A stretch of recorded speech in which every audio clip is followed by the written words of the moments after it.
આશીષ હો અમારી નજરે ચડશો તો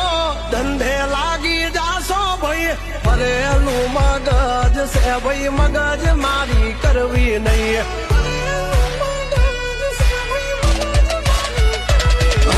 નિયમ નાસી પાકા ભાઈ નિયમ કાઢી તૂટે નહીં બટની હોય વાત ભૈલા શરમ કોઈની ધરીએ નહીં નહીં અમારાથી શીખીને અમને શીખવાડો ના અને વાતો કરે કઈ વળશે નહીં અરે જારે ભણવા જા એ ભણવાઈ બીજે જઈને કરજો ભાઈ એ બદલા ભાષા વાળીને જો મારી હામું થાશો નહીં એ થાય એ કરી લેવું ભાઈ ખોટી પાઇપો દેવી નહીં